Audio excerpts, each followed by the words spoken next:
Tes, tes, tes. Bismillahirrahmanirrahim. Assalamualaikum warahmatullahi wabarakatuh. Bismillahirrahmanirrahim. Alhamdulillahi haqqa hamdi hamdan hamidin. Nahmadu syukran jami'in ni'amihi wa mazidih. Wa salli wa sallimu ala nabiyil karim habibina syafi'ina wa qurrata ayunina Muhammad wa ala alihi wa sahbihi amma ba'du. Fadilatul muhtaramin para asatid, kita akan kaji kembali di makalah ke-5 dan ke-6 ya. Al-Fatihah ila hadratin Nabi Mustafa Sayyidina Muhammad sallallahu alaihi wasallam wa ala alihi wa sahbihi wa barakaatuh wa khususan ila Sayyidina Athaillah Sakandari wa Rasulullah Abdul Majid Asy-Syarnubi wa ila Al-Hasaniyah وجميع مشايخنا المسلمات والمؤمنات والحاضرين وعنيتهم من قصد الحج من الفاتحة إن شاء الله. بسم الله الرحمن الرحيم الحمد لله رب العالمين الرحمن الرحيم مالك يوم الدين إياك نعبد وإياك نستعين اهدنا الصراط المستقيم صراط الذين أنعمت عليهم غير المغضوب عليهم ولا الضالين آمين. بسم الله الرحمن الرحيم. اجتهادك فيما ضمن لك wa taqsiruka fima tuliba minka dalilun ala intimasil basirati minka. Ijtihaduka, semangatmu fima, semangat untuk bekerja keras, fima duminalaka, pada sesuatu yang sudah dijamin, ya, dimajhulkan, pada sesuatu yang sudah dijamin laka bagi kamu, wa taqsiruka, dan sedikitnya atau lemahnya usahamu, fima tuliba minka, pada sesuatu yang mestinya kamu diminta untuk itu. Dalilun, itu adalah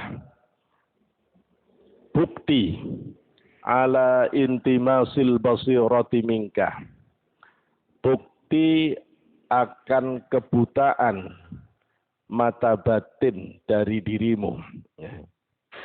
Semangat yang menggebu-gebu pada sesuatu yang sudah dijamin oleh Allah untuk kita, dan lemahnya semangat kita atau kurang seriusnya. Taksir artinya sedikit, ya, tapi kalau ini harus diartikan lemah. Ya, lemahnya, tidak semangatnya atau sedikitnya amal kita pada sesuatu yang mestinya kita diharapkan untuk melakukan itu adalah bukti bahwa mata batin kita itu buta. Ya, mata batin kita itu buta. Wong sudah dijamin, kok sampean usahanya cek seriusnya. Pada sesuatu yang memang diminta untuk bekerja keras, justru sampean nyantai-nyantai. Nah itu orang buta hati. Ya, buta hati. Ya, buta hati. Ya, itu buta hati. Ya. Yakni anna ijtihadaka, sesungguhnya ijtihadmu ayyuhal muridu, wahai murid, fi talabi madumina, lagi-lagi ini dimajhulkan, ya, kalau domina tidak ketemu fa'ilnya. Sesungguhnya ijtihadmu ayyuhal muridu, wahai murid, fi talabi ma dumina, dalam mencari sesuatu yang sudah dijamin. Ay takfulullahu laka bihi minar rizki, yakni Allah telah menjamin engkau, ya, menjamin pada kamu, ya, bihi, dengan rizki, nah, minar rizki, bihi dengan sesuatu, minar rizki, dari rizki, Allah sudah jamin rizki. Ya. Maka jangan seperti orang yang tidak dijamin. Binahwi qawlihi ta'ala. Sebagaimana firman Allah Ta'ala yang berbunyi, A'udzubillahi minasyaitonirrajim. Wa ma min dabbatin fil ardi illa 'ala Allahi rizquha. Wa ma min dabbatin, dan tidaklah dari binatang yang melata, hewan yang melata fil ardi, di muka bumi ini, termasuk kita juga melata di muka bumi. Illa 'ala Allahi rizquha, kecuali rizkinya sudah ditanggung oleh Allah. Ada ma, kemudian diikuti illah, adadul hasr, ya, adadul hasr. Itu sudah tidak bisa, artinya hanya Allah yang jamin rizki kita, itu sudah dijamin oleh Allah. Ya, binatang cacing yang buta, ya, adanya di dalam tanah, ya tidak pernah stres, padahal ya gak punya mata, tidak ngerti ekonomi. Rayap yang ada di dalam batang kayu itu juga buta, rayap itu juga buta. Tapi rayap tidak pernah mengeluh karena kebutaannya. Justru rizkinya itu tidak main-main, kayu, gitu ya. Kayu itu bisa habis. Jadi lah orang punya mata, punya telinga, punya tangan, punya pikiran, bingung saja. Nah, apa sampai mau jadi rayap saja? Apa mau jadi cacing saja? Jadi memang kadang-kadang kebingungan itu datang dari jauhnya kita dari Allah, ketidakkenalan kita dari Allah. Nah, bingung itu sengaja diberikan oleh Allah supaya orang itu mendekatkan diri ke Allah. Ya, cuma kadang-kadang orang diberi bingung malah tidak dekat-dekat ke Allah, tambah jauh. Harusnya kita bisa sadar, kalau kita coba hitung berapa banyak makanan yang harus disediakan oleh orang yang mencoba mau merawat ikan paus atau hiu. Nggak kuat kita, ya. Nggak usah paus hiu. Ya, Bapak punya itu anak saya itu bikin akuarium piranha. Itu ya lele itu ya setiap hari makan lele, gitu loh ya. Wah, ini baru berapa gitu ya? Baru berapa? Sampean punya kucing bagus, itu harus ngasih makan. Itu besar juga biayanya. Besar juga, bisa 300.000, bisa 400.000 satu bulan. Ya, satu bulan, besar. Loh, kalau sampean mau ngitung berapa biayanya Allah ngidupin makhluk di muka bumi itu, ya, Allah sudah nyukupi semuanya. Ya, tapi jangan bingung, itu sudah ada hitungannya. Jadi maka kita terlalu semangat mencari sesuatu yang ditetapkan oleh Allah, yang sudah dijamin oleh Allah, itu ya buta. Sementara wataksiruka, adapun ijtihadaka, ini wataksiruka, sedangkan kelemahanmu,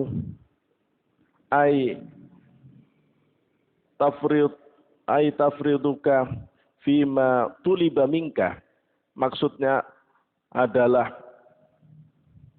kamu berlebih-lebihan. Tafrid itu melampaui batas.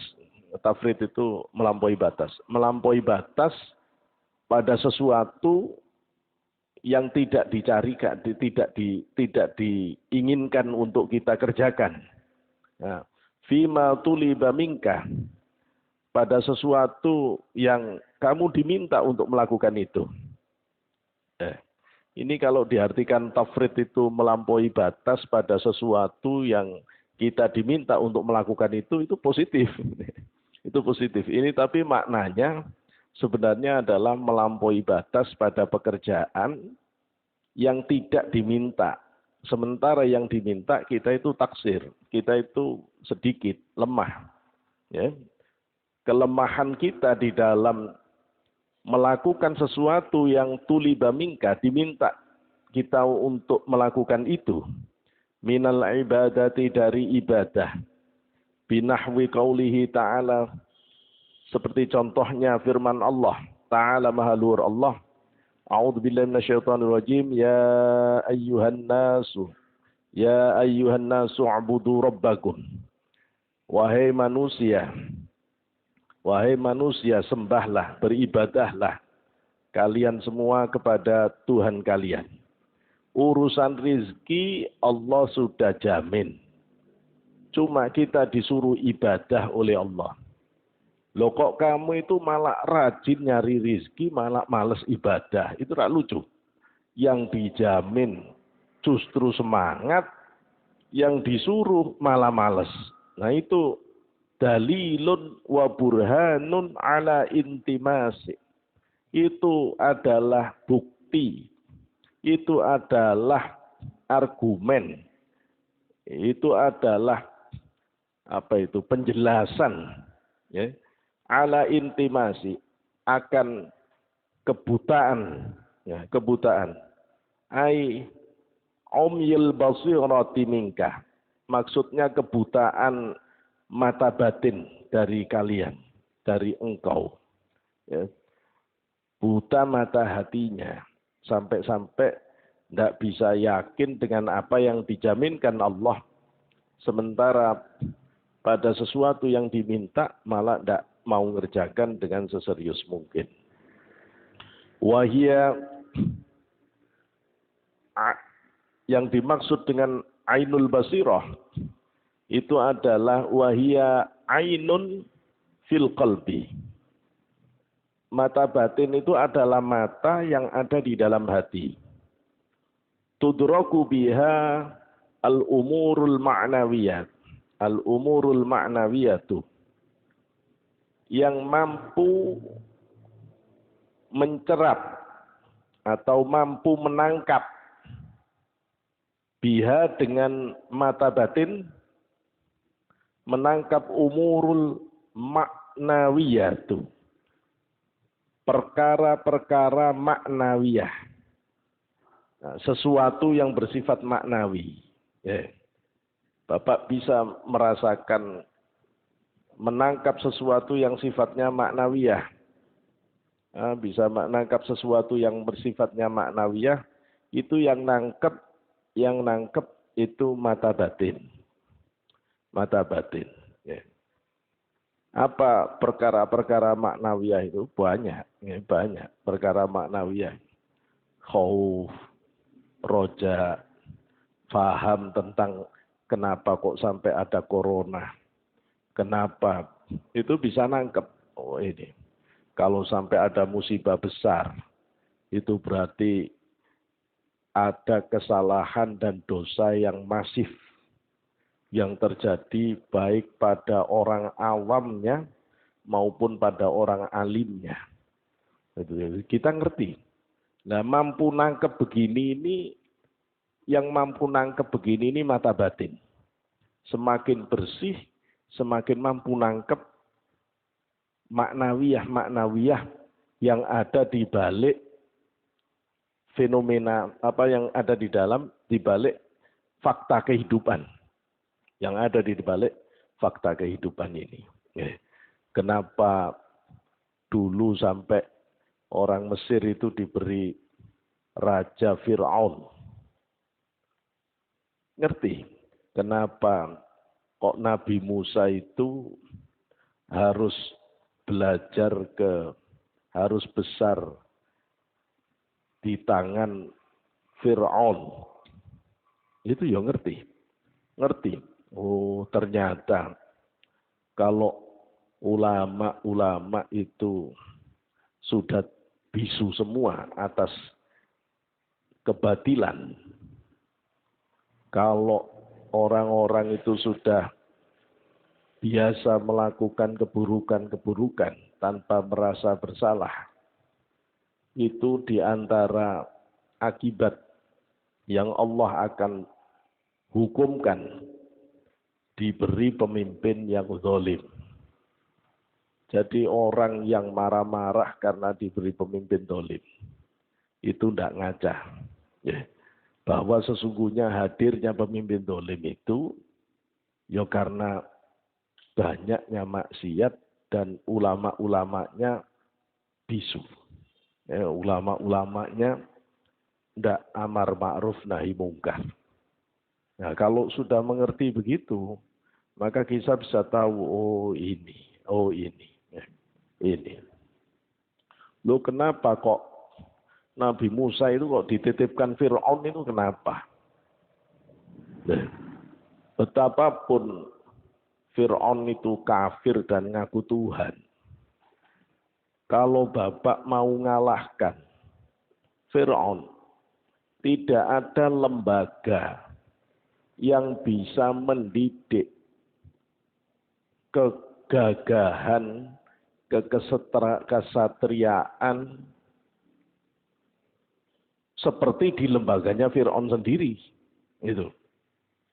Maka begitu maha halusnya Allah, begitu maha latifnya Allah yang menitipkan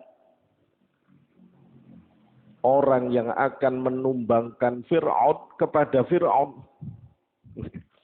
Kepada Fir'aun. Jadi yang menumbangkan Fir'aun tidak dititipkan di luar Fir'aun, pada Fir'aun. Ya, pada Fir'aun. Ya.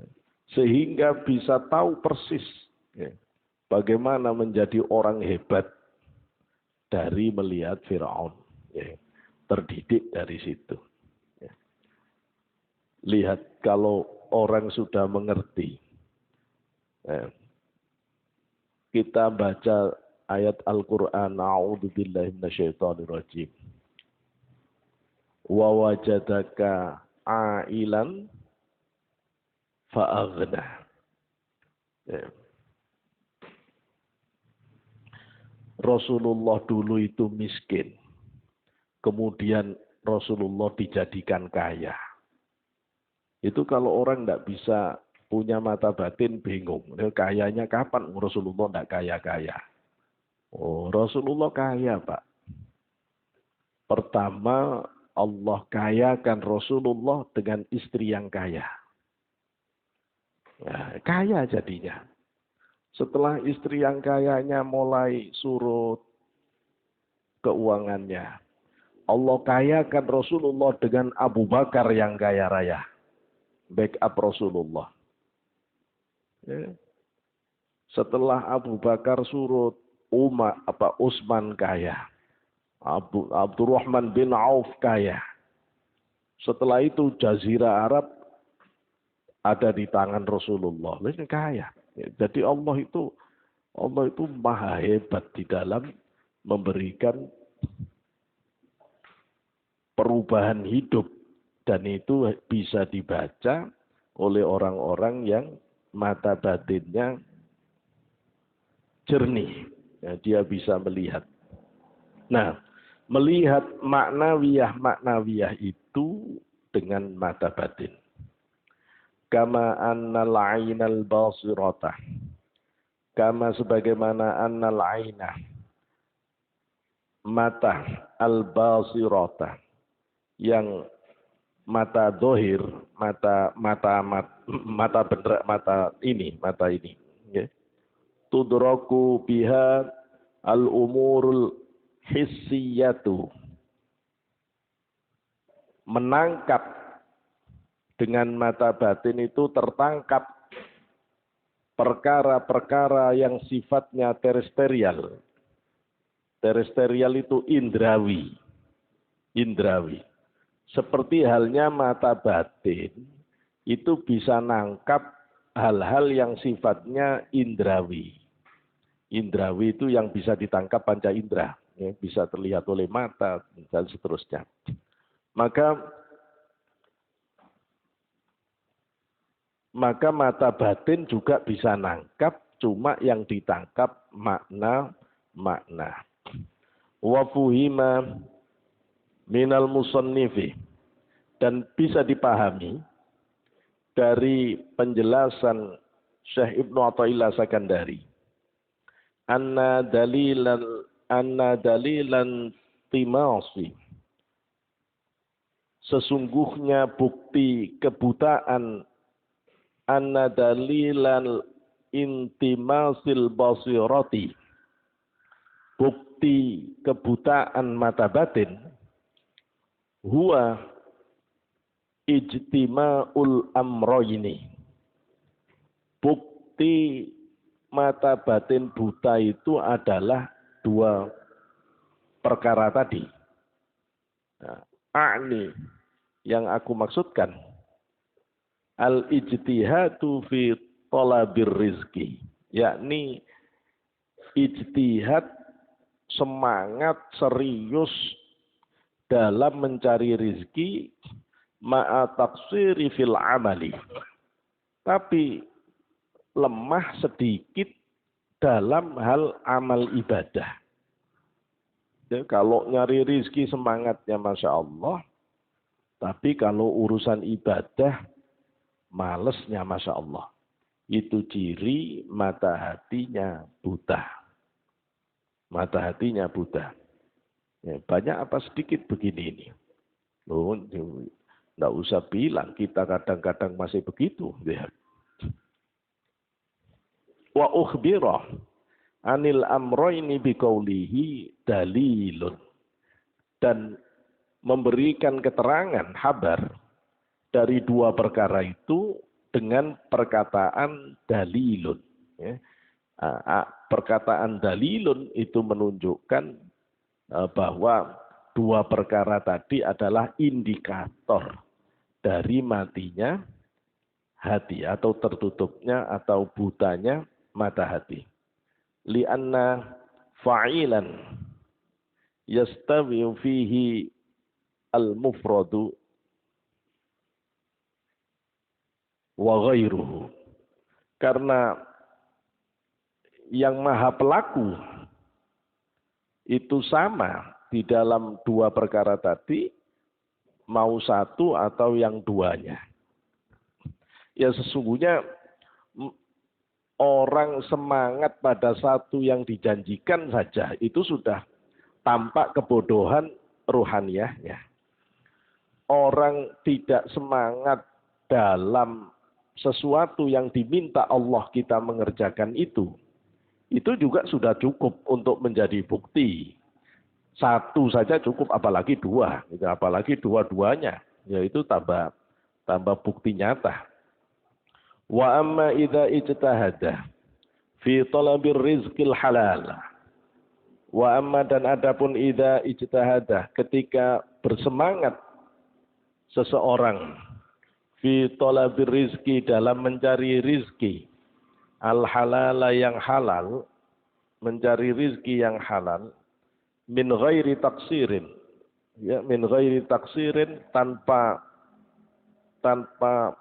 sedikit usaha atau tanpa lemah fil ibadati, dalam hal urusan ibadah, fa innahu, maka sesungguhnya orang yang semangat nyari rizki tapi juga semangat dalam ibadah, orang yang seperti itu, fa innahu, maka sesungguhnya dia yadkhulu fi hadisin, dia termasuk di dalam hadis mambata kalan min talabil halali bata maghfuran lahu. Barang siapa yang bermalam, tidur malam, kalan, payah keadaannya itu, sudah capek. Siapa yang tidur malamnya itu capek karena kerja siangnya. Ya, capek karena kerja siangnya. Nah, kerja siang itu min talabil halal, karena nyari yang halal. Nyari halal itu kadang ya repot, Pak, ya repot. Kadang-kadang kalau saya perhatikan betapa mulianya penjual nasi goreng, ya. Malam-malam muter-muter, gerimis-gerimis, tanpa tanpa ada kejelasan nanti ini ada yang beli atau tidak, tapi muter saja. Kadang penjual ronde, kadang penjual apa sajalah, muter-muter. Itu ya. Ya pasti malam capek, ya capek. Tapi capeknya orang nyari halal tidur.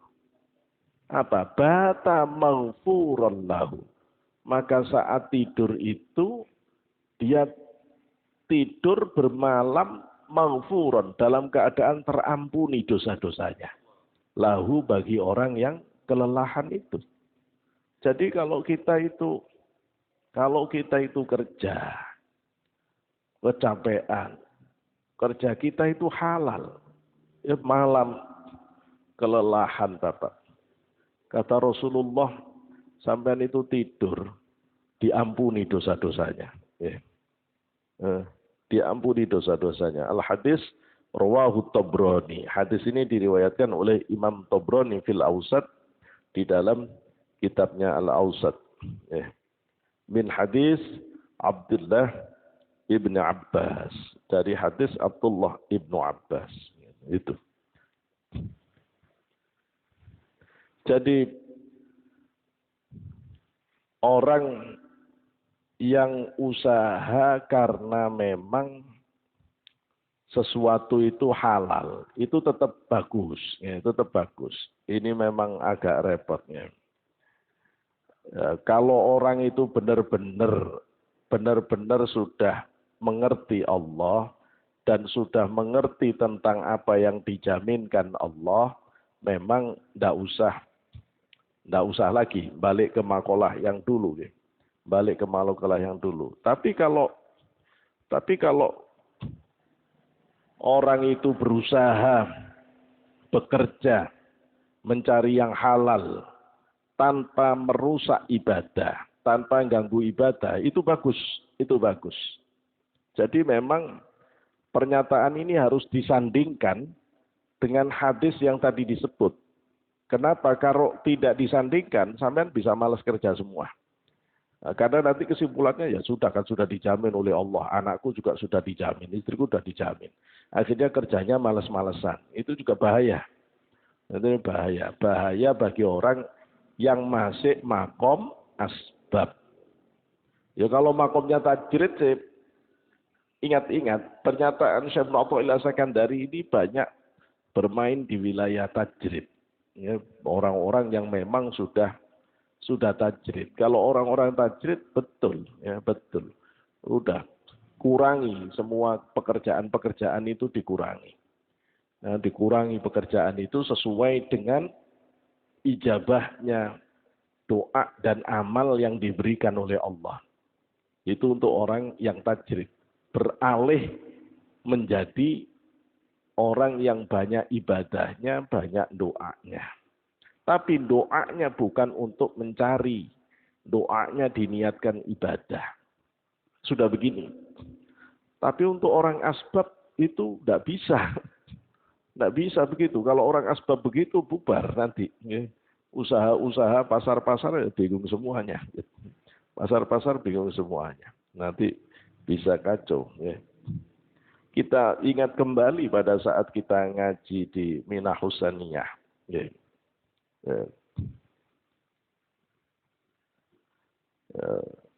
Itu dijelaskan oleh Syekh Abdul Wahab Asy'arani, walamma dhahara Rasulullah sallallahu alaihi wasallam birrisalati lam ya'muru ahadan min ashabihi bitarkil hirfati allati biyadihi bal aqarrahum ala khirafihim wa amarahum bin nashi fiha. Rasulullah sejak beliau mendapatkan risalah tugas kenabian belum pernah sekalipun menyuruh sahabatnya berhenti kerja. Tidak ada yang disuruh berhenti kerja oleh Rasulullah. Justru Rasulullah mengokohkan sahabat untuk bekerja, tapi kerjanya harus bersih. Bersih, tidak boleh bekerja itu curang. Tidak boleh kerja itu curang. Maka Maka dinyatakan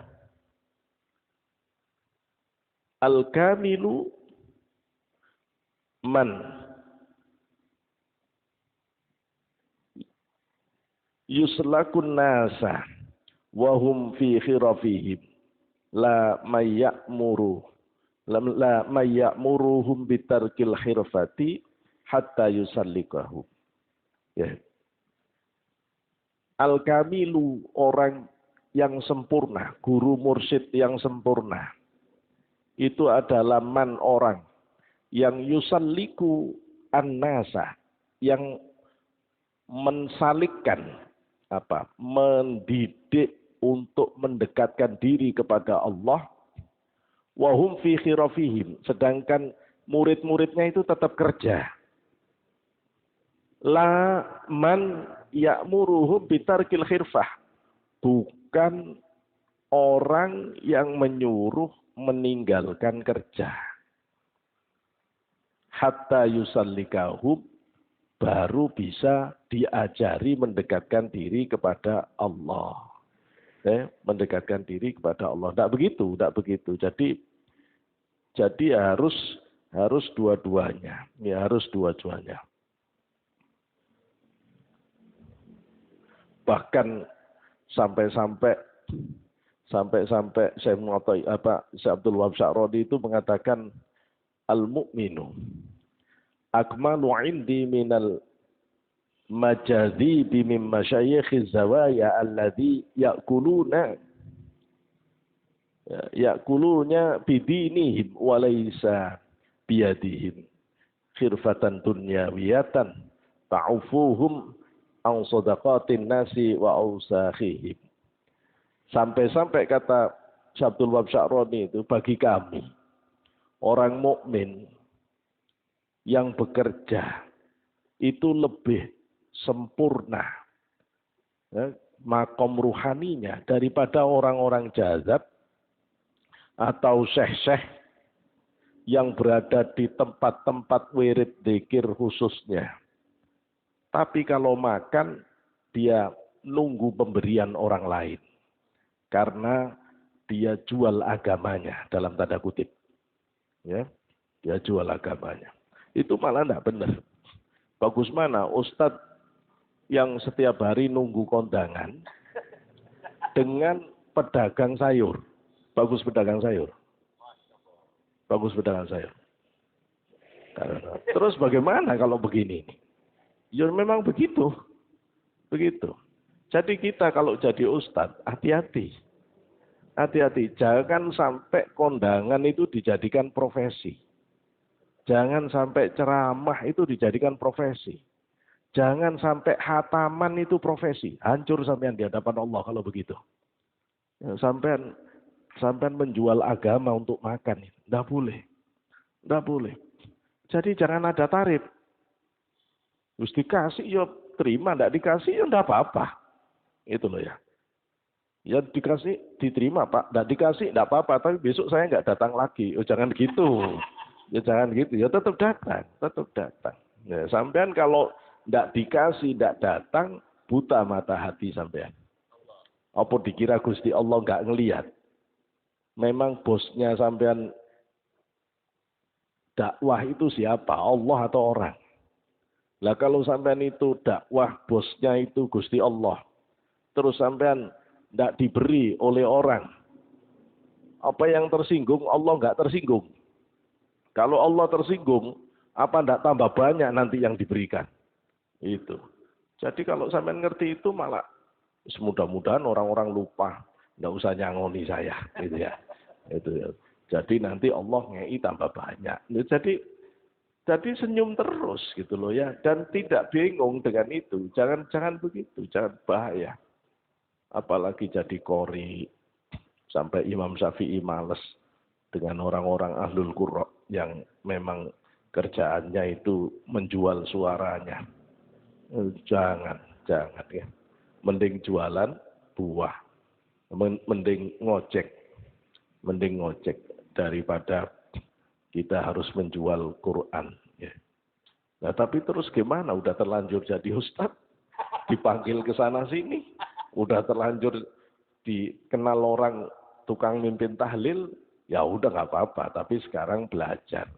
Tapi kan hati tidak bisa dibohongi. Ketika berangkat ke rumah yang agak gede, ini pasti lumayan. Ini pasti lumayan. Lalu gitu. Nah, ketika hati ngomong, udah lumayan, itu dimaki-maki ya. Kita itu harus maki-maki diri kita. Gitu. Sambil jalan itu, mudah-mudahan tidak dapat, mudah-mudahan tidak dapat. Biar kapok kamu. Jadi begitu kan. Dia harus dihinakan nafsu kita itu. Dihinakan. Sampai kalau misalnya mau ekstrim terus, wis gak usah datang saya, nanti jadi fitnah. Nanti jadi fitnah. Kayak sudah alim. Diundang orang kaya nggak datang, giliran diundang orang miskin. Itu jadi fitnah lagi. Yes, datang, tapi batin yang masih karena sesuatu itu ditekan. Belajar menguatkan lillahi ta'ala. Ya tidak bisa langsung jadi, tidak apa-apa, tapi prosesnya begitu. Jangan dakwahnya yang ditinggal. Gara-gara ceramah begini terus ya wes, mulai besok aku tidak tahlil-tahlilan. Mulai besok aku tidak ceramah-ceramahan. Mulai besok aku tidak khutbah-khutbahan. Jangan begitu, bukan begitu. Sampean ngambekan ya.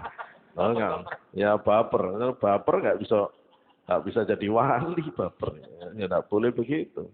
Ya sabar, ya tidak apa-apa. Terus tapi sampean jangan itu. Ya, nanti belajar nerima rizki orang itu tidak dengan kepingin. Ya. Nerima itu tidak dengan kepingin. Ya, nerima itu dengan biasa saja. Biasa saja. Ya, biasa saja. Ya. Nanti kalau begitu itu bakal diuji oleh Allah. Selesai khutbah, aslinya sampean butuh uang. Tak taunya lupa takmirnya. Alhamdulillah gitu ya. Alhamdulillah. Seneng gitu, itu seneng. Giliran lupa, akhirnya diantar. Begitu diantar, tidak cuma uang. Ada kuenya, lumayan ada tambahannya. Jadi jangan begitu. Ya. Belajar. Kalau sudah ngaji begini, ini belajar. Jangan diterus-teruskan yang seperti itu. Itu nggak benar. Nggak benar. Di dalam kitab Iqadul Himam fi Syarhil Hikam itu dijelaskan oleh Al-Arif Billah Ibnu Ajib Al-Hasani. Ya, saya tidak baca biar nggak terlalu lama. Allah kalau mau menghendaki orang itu jauh, maka mata dohirnya itu dibuat tertarik dengan duniawi ini. Sehingga mata dohir ini mengotori mata batinnya. Aslinya kan mata batin itu senengnya ke Allah. Mata dohir senengnya makanan, minuman, pakaian, perempuan, lawan jenis, ya pokoknya semua duniawi ini. Nah itu mata dohir seneng itu. Kalau orang itu memang ditakdir buruk, itu mata batin ini kesedot benar pada semua yang sifatnya duniawi ini, tertariknya tidak karu-karuan. Sampai hati ini tidak bisa tertarik ke Allah. Jadi hati itu sampai dipaksa untuk nuruti mata dohir. Kalau sudah begini, jauh dari Allah orang. Loh, kalau orang itu dikehendaki Allah baik, sebaliknya. Batin itu senang ke Allah. Ya, senang ke Allah. Jauh di dalam hati Bapak, senang ke Allah. Akhirnya mata dohir Bapak itu jadi senang. Ngelihat Quran senang, ngelihat kitab senang, lihat kiai senang. Nah, akhirnya gerak tubuh Bapak itu ikut.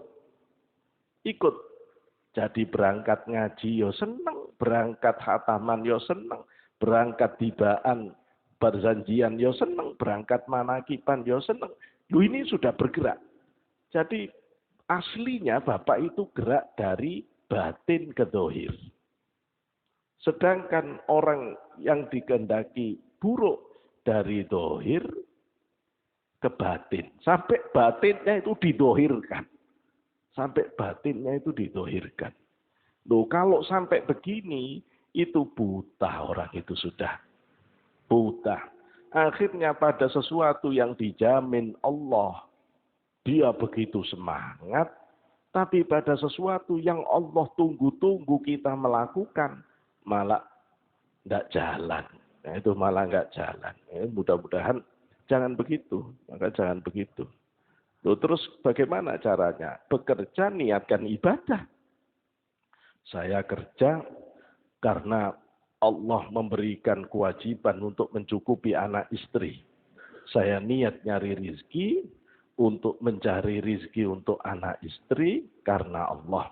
Supaya bisa ibadah. Oh, itu ibadah sudah. Kerja bapak ibadah. Udah kayak sholat.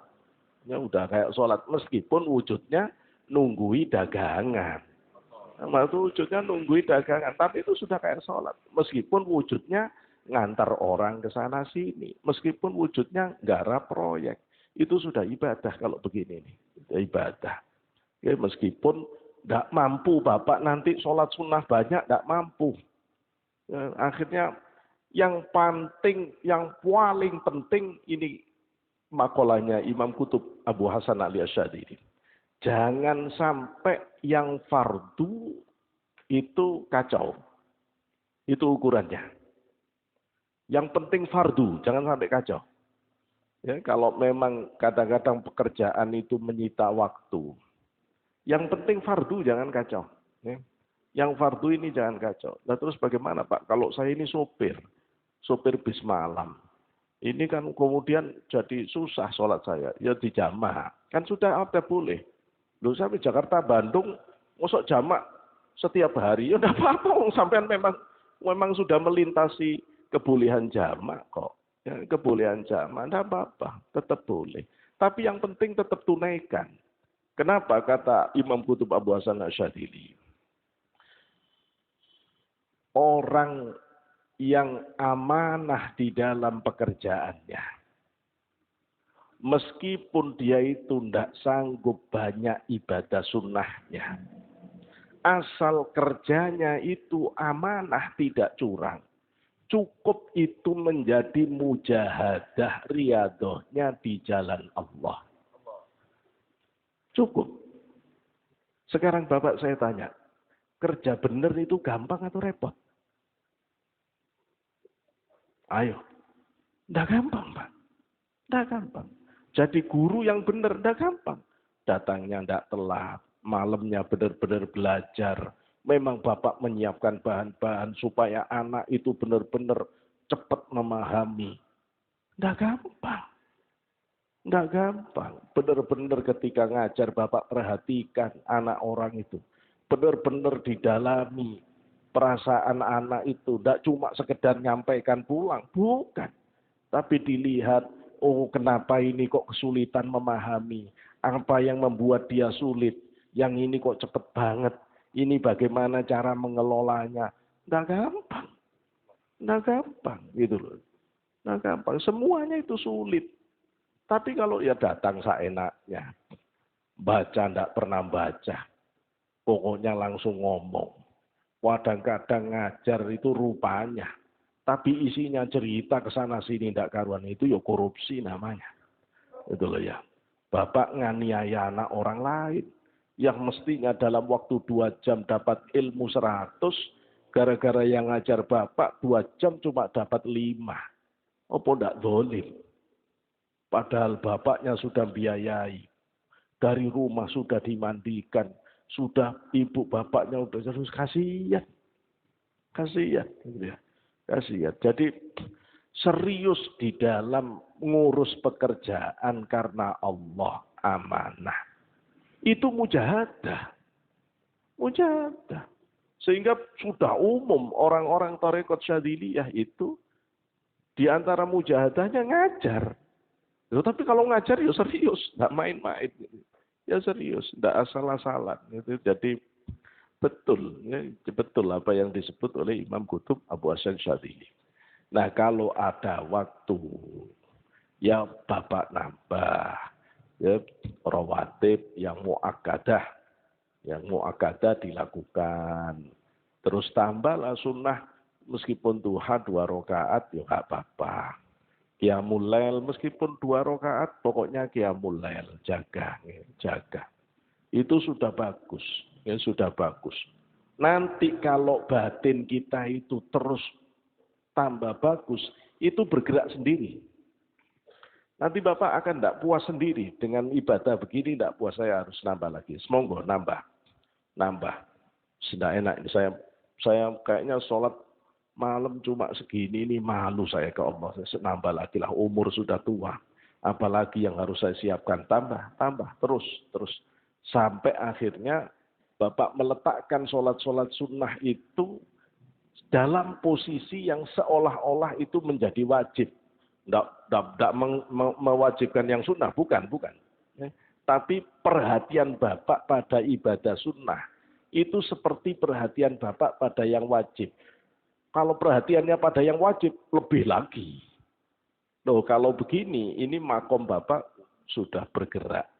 Naik di sisi Allah itu. Naik di sisi Allah. Kerjanya serius, tapi ibadahnya ya serius. Nanti kalau rizkinya banyak, bisa dibagi ke yang lain. Gitu.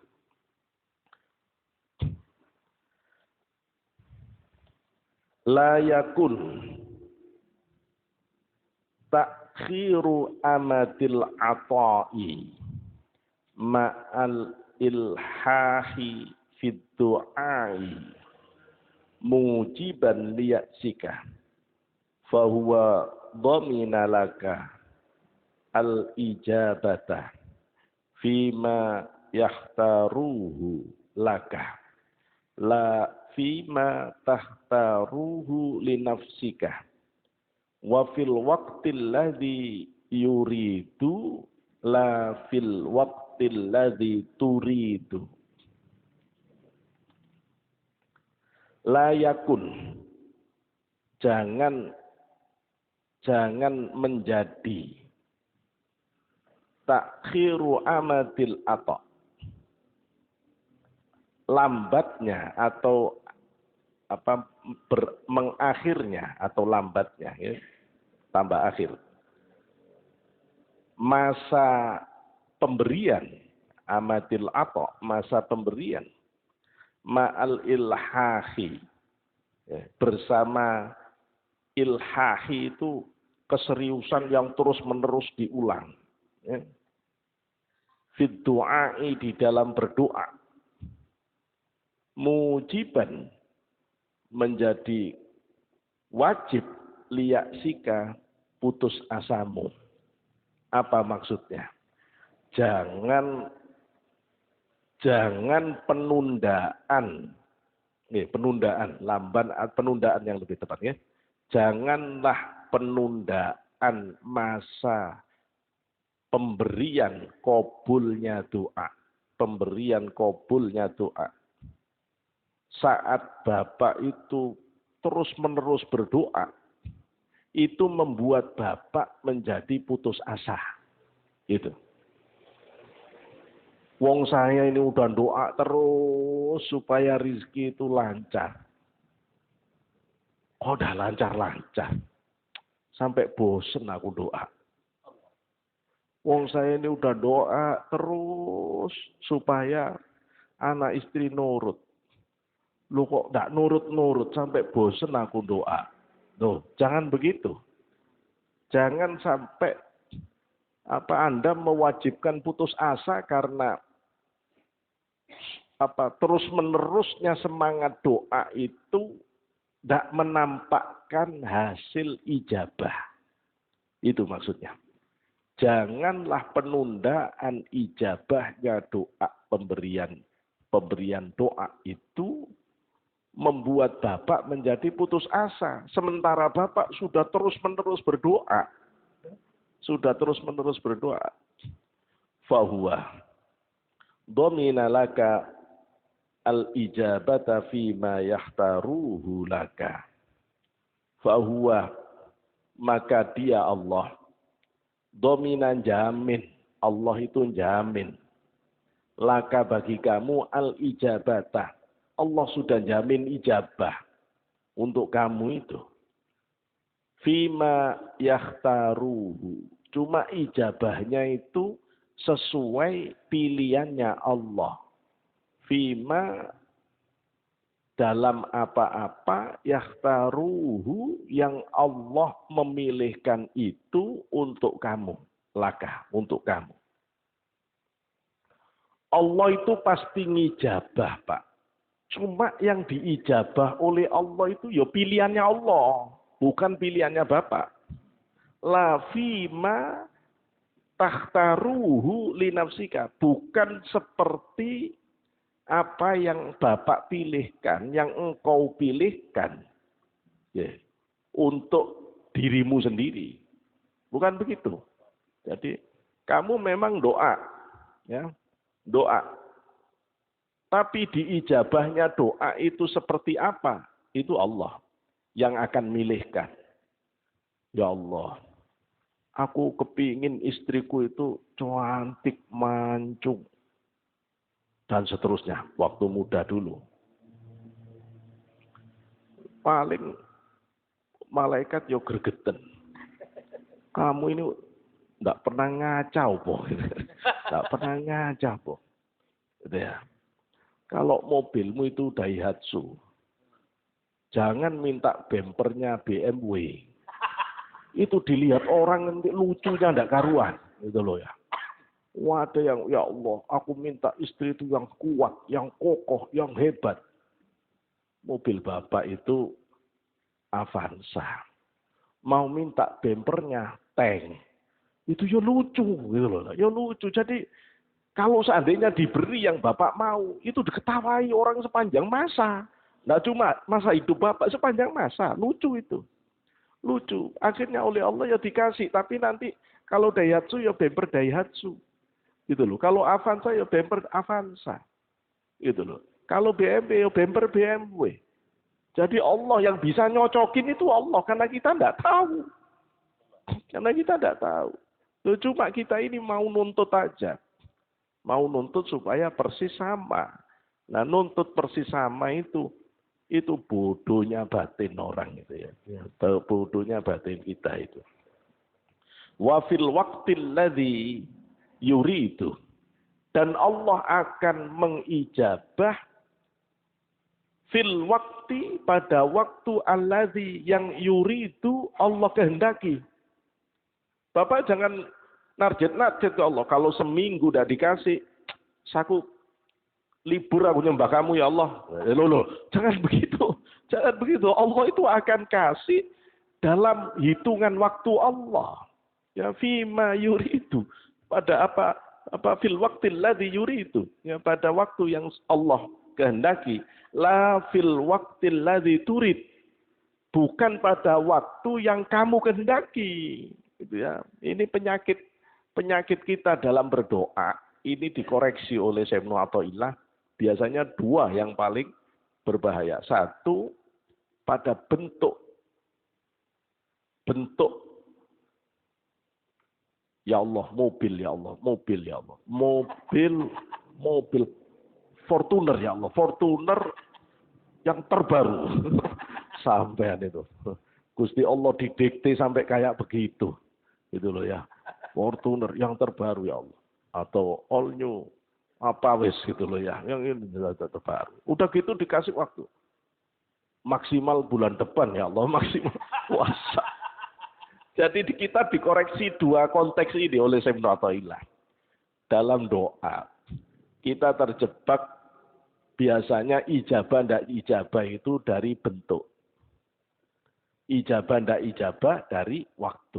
Itu salah. Salah. Bisa jadi Allah sudah ijabah tapi bentuknya lain. Bisa jadi Allah sudah ijabah tapi waktunya tidak dalam kesadaran Bapak. Gitu loh. Itu harus dirubah. Ai la yakun ta'khiru waqtil ata'i al-matlubi ma'al ilhahi.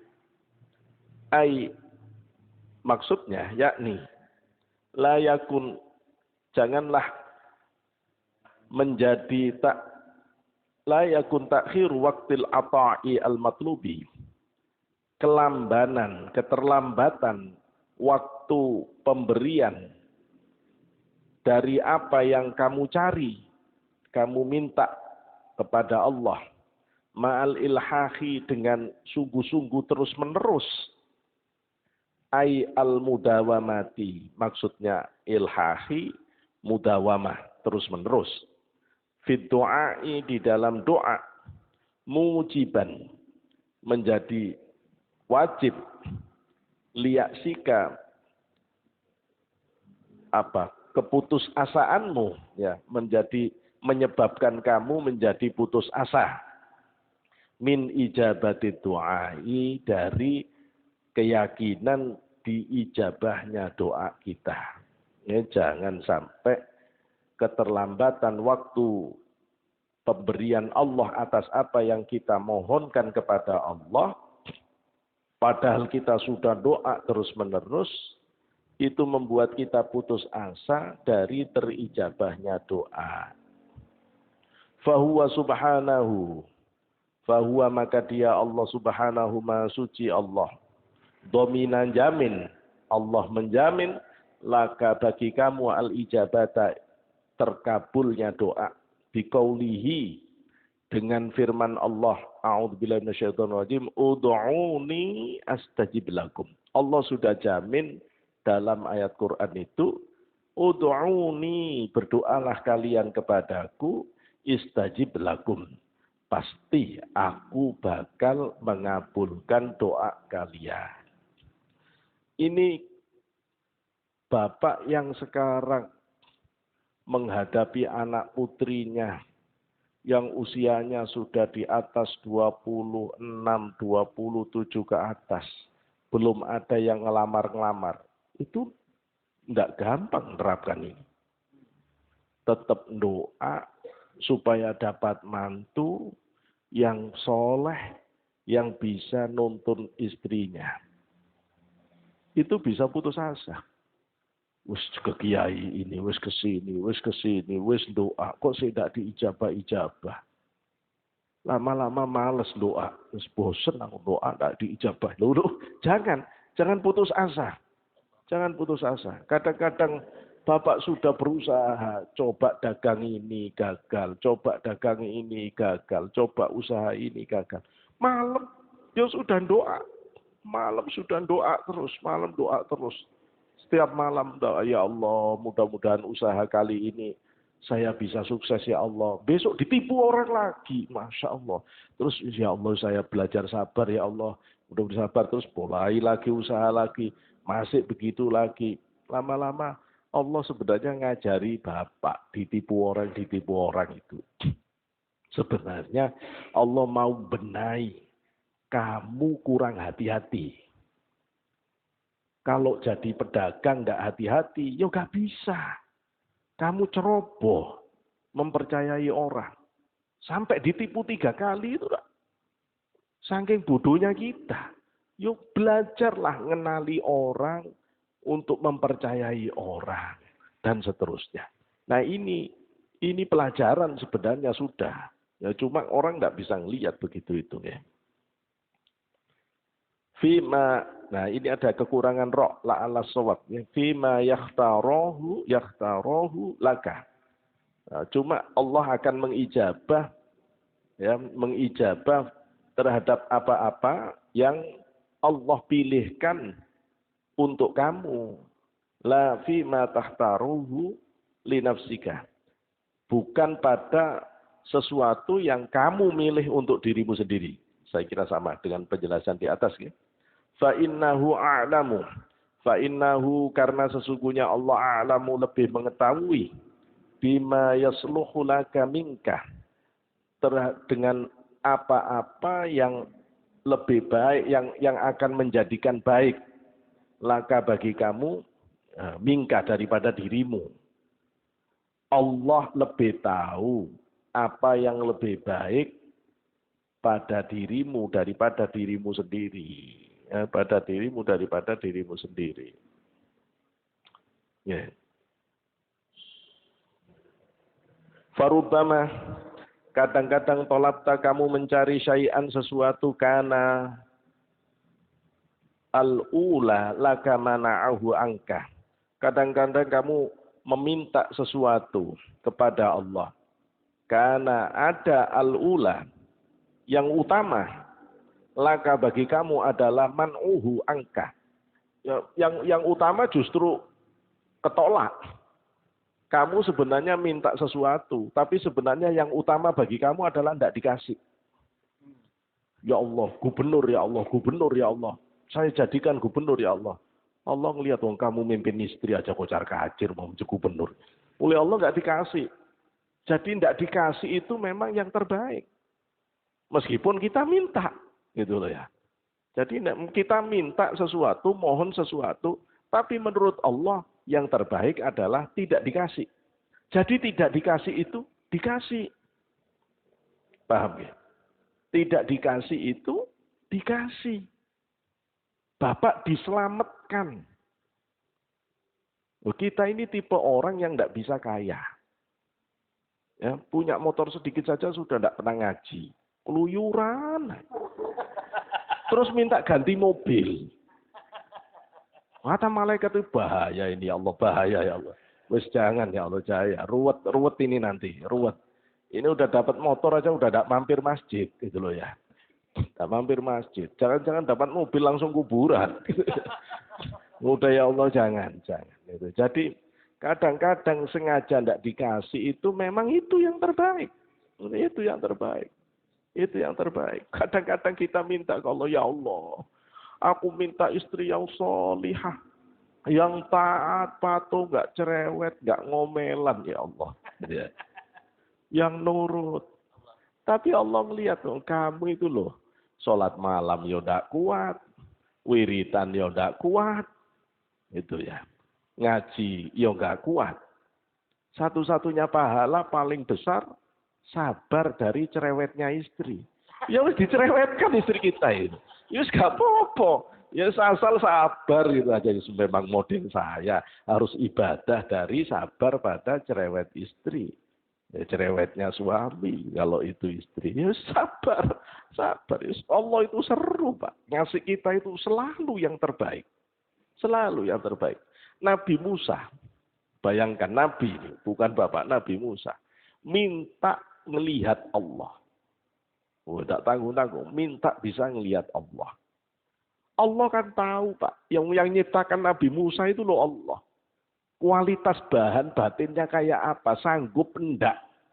Berhadapan-hadapan langsung dengan Allah. Allah tahu. Dah mungkin sanggup. Tapi wong namanya orang kepingin. Orang kepingin itu kan enggak bisa ngukur. Dia itu bisa atau enggak. Kuat atau yang penting kepingin. Gitu loh ya. Yang penting kepingin. Allah terus enggak bisa Musa. Nurku ya. Nurku. Cahaya Allah yang diturunkan. Itu pun tidak langsung dikenakan Musa. Coba Bapak baca di surat Toha. Itu nur tidak langsung kena Nabi Musa. Tapi Allah kirim ke bukit Tursina. Kalau bukit Tursina masih utuh, kamu nanti bisa. Kata orang Jawa itu dibombong. Diseneng-seneng nih Nabi Musa. Aslinya nggak bisa tetap.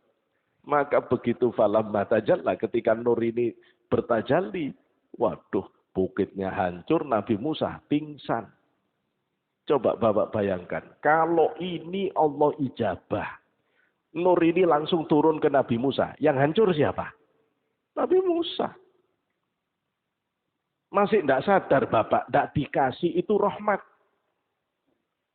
Tidak dikasih itu rahmat. Bapak minta jabatan, minta rizki banyak. Kalau itu dikasih, yang hancur siapa? Bapak. Jadi tidak dikasih itu rahmat.